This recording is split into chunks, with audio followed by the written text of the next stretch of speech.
آتانا من فضله لنصدقن ولنكونن من الصالحين. Allah subhanahu is describing a picture of a man who kept asking Allah subhanahu to give him wealth and promising, vowing that he's gonna be giving out and gonna be among the salihin. فلما آتاهم من فضله بخلوا به وتولوا وهم معرضون. When Allah subhanahu gave them, they hold their hands back, they become stingy. They didn't give anything, even the zakat. وتولوا وهم معرضون. What's the punishment? فأعقبهم نفاقا في قلوبهم إلى يوم يلقونه بما أخلفوا الله ما وعدوا بما كانوا يكذبون. It's something great punishment. Look at this. أعقبهم نفاقا في قلوبهم.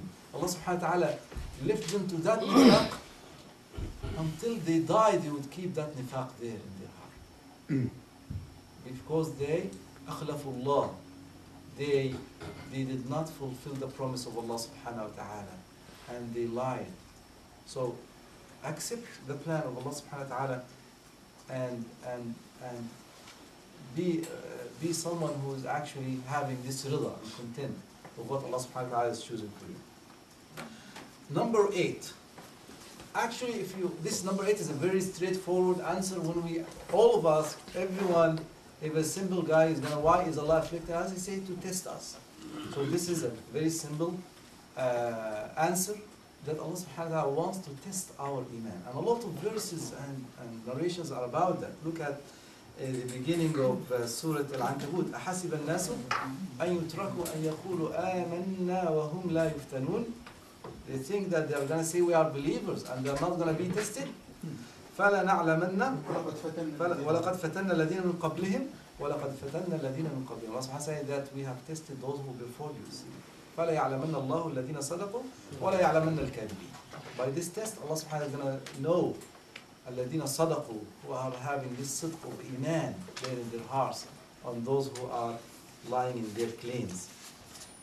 Also another verse, أَمْ حَسِبْتُمْ أَن تَدْخُلُوا الْجَنَّةَ وَلَمَّا يَعْلَمِ اللَّهُ الَّذِينَ جَاهَدُوا مِنكُمْ وَيَعْلَمَ الصَّابِرِينَ. You think that you enter Jannah and Allah subhanahu wa ta'ala, Allah subhanahu wa ta'ala knows, but He wants to establish the hujjah on those. And this is one of the lessons of Ghazwat Uhud. Why is this happening? One of the lessons that Allah subhanahu wa ta'ala is teaching the ummah of the Sahaba. Why is that affliction? Why did this happen to them? And they are the followers of Rasulullah sallallahu alaihi wasallam. So here is one of the Allah subhanahu wa ta'ala is teaching us. Ghazwat Uhud is their treasures of lessons actually until the day of judgment. Inna Allah. Another hadith also, and this hadith is for ulama. There are ulama who said it's a sahih hadith, and some other ulama, like Sheikh Albani, said it's da'if. So it's between sihha and da'f there. That عن أبي أمامة رضي الله عنه عن النبي صلى الله عليه وسلم إن الله لا يجرب أحدكم بالبلاء. That Allah subhanahu wa ta'ala tries some of you with bala كما يجرب أحدكم ذهبه بالنار. The same you try your gold in fire. فمنه ما يخرج كالذهب الإبريس فذاك الذي حماه الله من الشبهات. Some of them would come out of this fitna, of this bala, of this affliction, of this trial, like pure gold. And this kind of people are those whom Allah subhanahu wa ta'ala protected them from الشبهات, from these doubts, So these, Allah subhanahu wa ta'ala wants to purify وَلِيُمَحِّصَ إِيمَانَكُمْ. So this tamhis, actually sometimes it's the test and at the same time tamhis, taking these actually some area in the heart that's little showing off. Some area of the heart self-conceited about myself. Some area there, dots, and then Allah subhanahu wa ta'ala wants to clear this all out. ومنه and the rest of the hadith ومنه ما يخرج دون ذلك فذلك الذي يشك. And some of them would come out of this fitna not like that pure gold. And this is the one who would actually is doubting. And ومنه ما يخرج كالذهب الأسود. And some others are coming out like the petroleum, like the black gold. And then this is the one who is exposed to the fitna. This is the one who absorbed the fitna in his heart. He did not get rid, he did not pass the test of Allah subhanahu wa ta'ala. I would move to number 9 right away. I say this is also a sign of love from Allah subhanahu wa ta'ala. For those who are close to Allah subhanahu wa ta'ala. How is it a sign for love? I thought that, subhanAllah, a sign of love. Why? Because Allah subhanahu wa ta'ala, for those whom Allah subhanahu wa ta'ala loves, He doesn't want them to be reluctant and heavy and like preferring dunya to akhirah. He wants them also to actually have this aspiration of meeting Allah subhanahu wa ta'ala. And this is what some hadith of Rasulullah say that al-mawt tuhfatul mu'min. That for a believer, death is a gift. It's like a gift for the believer. And this is a long topic. If you go how different narration about death, if it's when it becomes really a musiba, when it's really a gift. So, but here Allah subhanahu wa ta'ala wants them not to be reluctant and attached to this life, and He will afflict them in order to be aspiring the akhirah from Allah subhanahu wa ta'ala. Here, like the hadith, part of the hadith says, "Inna Allah idha habba qawman ibtalahum." When Allah subhanahu wa ta'ala likes some people, He would afflict them. He would have this kind of affliction to them. Also, one time a woman came with her daughter to Rasulullah sallallahu alaihi wasallam and wants to offer her daughter to Rasulullah sallallahu alaihi wasallam, describing her with every beautiful thing. My daughter is this, that. And one of the descriptions she said, and she never had even a headache. And Rasulullah said, "La hajata biha, law ahabbaha Allah labtalaha." I don't need it. If Allah subhanahu wa ta'ala loves her, He would afflict her. So this is the reason Rasulullah rejected that woman, because it means that she is never afflicted.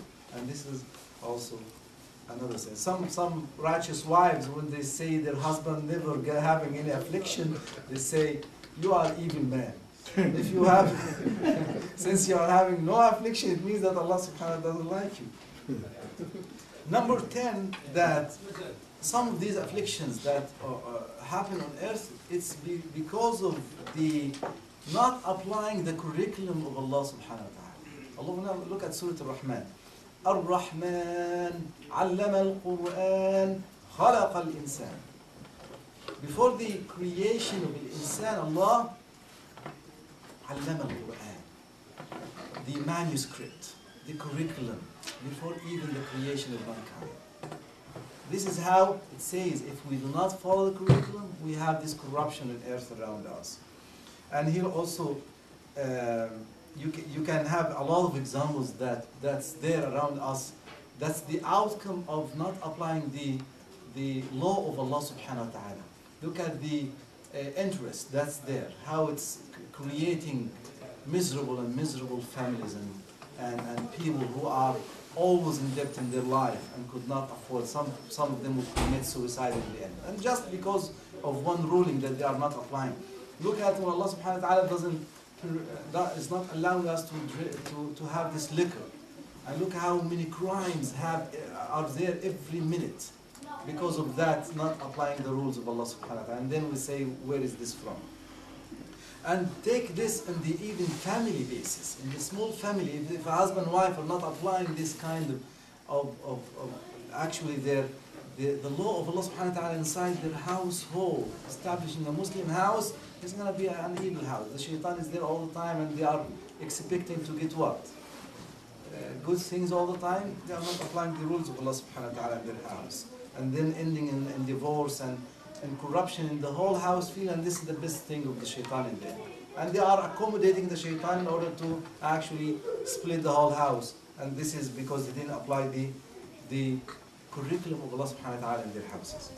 Number 11, let's say it's selfishness, stinginess, versus like being merciful to the creation of Allah subhanahu wa ta'ala. Ulama say that this deen of Allah subhanahu wa ta'ala revolves around two things. Your connection to Him, Allah subhanahu wa ta'ala, your sincerity to Allah subhanahu wa ta'ala, giving the right of Allah subhanahu wa ta'ala the right way. This is one thing. And the other part of the deen is the rahmah to the creation of Allah subhanahu wa ta'ala. Is to have this rahmah to the creation of Allah subhanahu wa ta'ala. Look at وَأَمَّا مَنْ أَعْطَى وَاتَّقَى